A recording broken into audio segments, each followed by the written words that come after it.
अस्सलाम वालेकुम जी, मेरा नाम सोहराब बरकत है और आप मेरा यूट्यूब चैनल देख रहे हैं। मैं एक जर्नलिस्ट हूं इस्लामाबाद बेस्ड, और मैं आपको हकीकी मायनों में बताऊं कि मैं इस वक्त नूर मुकद्दम केस में जो वो कोर्ट हैं वहां से लाइव रिपोर्टिंग कर रहा हूं। और शायद अभी तक का जो मेरा मुख्तसर मीडिया में करियर रहा है, ये उसका शायद मुश्किल तरीन वक्त है। और हर पेशी पर मैं बहुत अफसरदा होता हूं, मुझे बहुत दुख होता है और एक अजीब सी कैफियत मुझ पर तारी हो जाती है जब भी मैं कोर्ट जाता हूं, इस सारे केस को कवर करता हूं और वहां से जब वापस आता हूं। दो चीजें आज के व्लॉग में आपके साथ डिस्कस करनी है। एक तो ये कि वहां का सारा माहौल क्या होता है, जाहिर जाफरी असल में दिखता कैसे है, असल में वो सोचता कैसे है और उसके करीबी लोग क्या बातें कर रहे हैं उसके बारे में।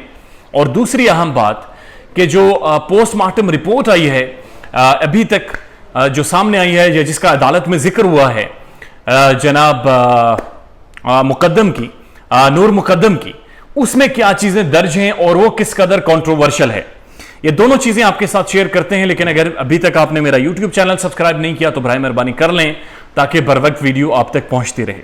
सबसे पहली चीज, जब भी जाहिर जाफरी अदालत में पहुंचता है वो एक प्रोटोकॉल उसके इर्द गिर्द होता है। मैं सिक्योरिटी नहीं कहूंगा, उसे प्रोटोकॉल कहूंगा। एंटी टेररिज्म और पुलिस का एक स्क्वाड उसके इर्द गिर्द होता है।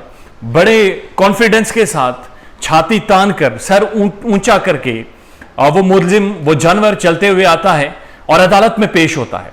उसके जो कपड़े हैं वो चेंज होते रहते हैं, उसकी शर्ट्स चेंज होती हैं, बालों का वो शौकीन है, लंबे बाल उसने रखे हैं, सर की पूनी हर वक्त उसकी चेंज रहती है, स्लीपर्स उसने पहन रखे हैं, लेकिन पता नहीं वो सिर्फ अदालती कार्रवाई के लिए उसे पहनाए जाते हैं।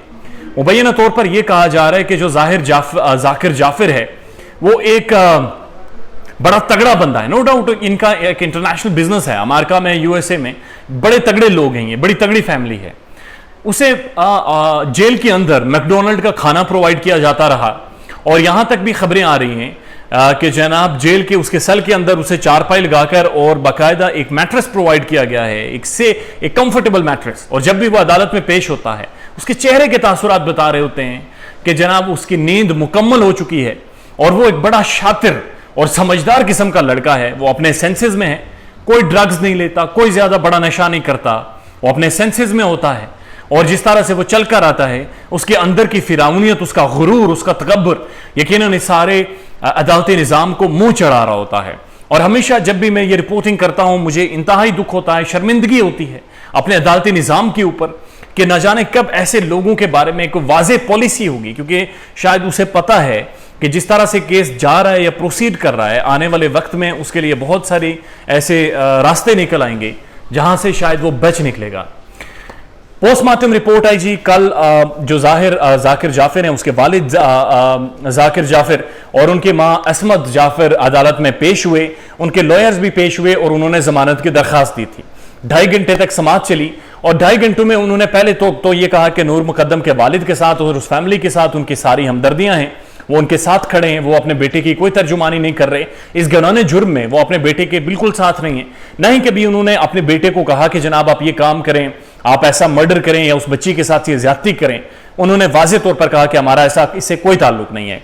लेकिन नूर मुकद्दम का जो लॉयर थे शाह खावर और स्टेट प्रोसिक्यूटर, उन्होंने अदालत को बताया कि इन दोनों का, जो जाहिर जाफिर के वालिदैन हैं, इनका ताल्लुक इस केस से यूं है कि जब ये कत्ल कर चुका तो उसके बाद इसने अपनी वालिदा और वालिद को बता दिया टेलीफोन पर, टेलीफोन कॉल्स का रिकॉर्ड मौजूद है। और इसके वालिद और वालिदा ने यह कहा कि तुम परेशानी ना करो, हम इस लाश को भी छुपा लेंगे और इस सारे वाकये को भी छुपा लेंगे। और इस सब चीजों के दरमियान तकरीबन कुछ टाइम भी गुजरा अच्छा खासा, और इस दौरान उसके वालिद और वालिदा ने बहुत सारी कोशिश भी की इन सारे वाकयात को छुपाने के लिए। और यह भी बताया जा रहा है, ये शाह खबर साहब जो लॉयर हैं नूर मुकद्दम के, उन्होंने यह भी कहा कि जनाब नूर मुकद्दम का कत्ल होने से पहले जाहिर जाफिर और उसके वालिदैन के दरमियान एक टेलीफोनिक कन्वर्सेशन रही है। और ये टेलीफोनिक कन्वर्सेशन ना सिर्फ जाकिर जाफिर और उसके वालिदैन के दरमियान, बल्कि उसके जो कुक हैं, जो गार्ड्स हैं, जो सिक्योरिटी गार्ड वहां पर तैनात थे, उनके दरमियान एक बाकायदा राब्ता एस्टेब्लिश हो रहा है। और ऐसा महसूस हो रहा है जैसे डायरेक्ट कॉल्स का तबादला होता रहा है। यह बड़ी दिलचस्प और तशवीशनाक खबर है। और उसके बाद जनाब यह भी कहा जा रहा है कि इस बुनियाद पर शाह खावर ने यह कहा कि ये दोनों जो वालिदैन हैं जाकिर जाफिर के, ये भी इस केस में शामिल हैं, लिहाजा इनके खिलाफ भी कार्रवाई की जाए। वहां पर एक चीज जो सामने आई है वो बहुत दिलचस्प है। जो जाकिर जाफिर के प्रोसिक्यूटर हैं, जो लॉयर हैं, उन्होंने अदालत में यह कहा कि अभी तक जो बातें की जा रही हैं वो ये हैं कि 4:30 बजे तकरीबन नूर मुकद्दम ने बालकनी से छलांग लगाकर वो बाहर गई घर से, और जाहिर नीचे जाकर उसे सर से पकड़कर खींचकर वापस ऊपर ले गया। ये 4:30 का वाकया है, और 9:30 बजे मुबैना तौर पर उसका गला काटा, उसका कत्ल किया। प्रोसिक्यूटर ये कह रहा है कि जनाब जो पोस्टमार्टम रिपोर्ट है उसके शवाहिद ये हैं, वो ये बता रही है कि जनाब जब 12 बजे रात 12 बजे नूर मुकद्दम का पोस्टमार्टम हुआ, उस रिपोर्ट के मुताबिक नूर मुकद्दम का जो कत्ल है वो तकरीबन 10 से 11 घंटे पहले हो चुका था। यानी अगर 12 बजे पोस्टमार्टम हो रहा है और कहा जा रहा है कि 10 घंटे पहले हुआ था, तो फिर यह बात एस्टेब्लिश नहीं होती कि 4:30 बजे उसने बालकनी से बाहर छलांग लगाई। इस बात पर कोई बहस नहीं हुई अदालत में, शाह खावर ने कोई सवालात नहीं किए। शायद जब मुजरिम पेश होगा, बाकायदा केस शुरू होगा, तो इस बार सवालात पैदा होंगे, लेकिन वो छोटे छोटे लैक्यूनास, ये छोटे छोटे इश्यूज अब जन्म लेना शुरू हो गए हैं जो मुजरिम को, कल्प्रिट को फेवर कर रहे हैं।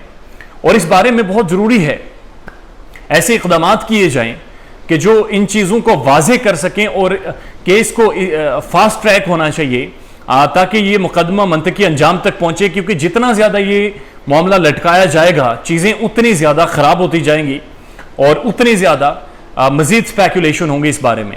दो कि वज़ीर-ए-आज़म इमरान खान ने वाज़ेह तौर पर कहा है कि इस मुजरिम को किसी भी तौर नहीं छोड़ा जाएगा, किसी भी तौर नहीं बख्शा जाएगा। लेकिन अपने व्यूअर्स से एक बात जरूर कहना चाहता हूं कि बहुत सारे यूट्यूबर्स इस सारे इशू को कर रहे हैं। मेरी जाती राय है कि सबका हक है वो अपना ओपिनियन और अपनी मालूमात की इंफॉर्मेशन आपके सामने रखें, लेकिन बहुत सारे वो लोग जो डायरेक्ट जाकर कोर्ट से रिपोर्टिंग करते हैं, चूंकि मैं खुद उनमें शामिल हूं, तो आप यकीन कीजिए हम 11 बजे के करीब जाते हैं और इस सारे मुकदमे को करते करते सुनते सुनते 4 बज जाते हैं। तो जो डायरेक्ट कोर्ट से रिपोर्टिंग करते हैं उन सब से लाइंस लेकर बहुत सारे यूट्यूबर्स जनाब यूट्यूब पर आकर अपनी आंखों देखा हाल कहकर घर में बैठकर व्लॉग्स बनाते हैं और अपनी तरफ से मनगढ़ंत थंबनेल और मनगढ़ंत बातें ऐड करते हैं।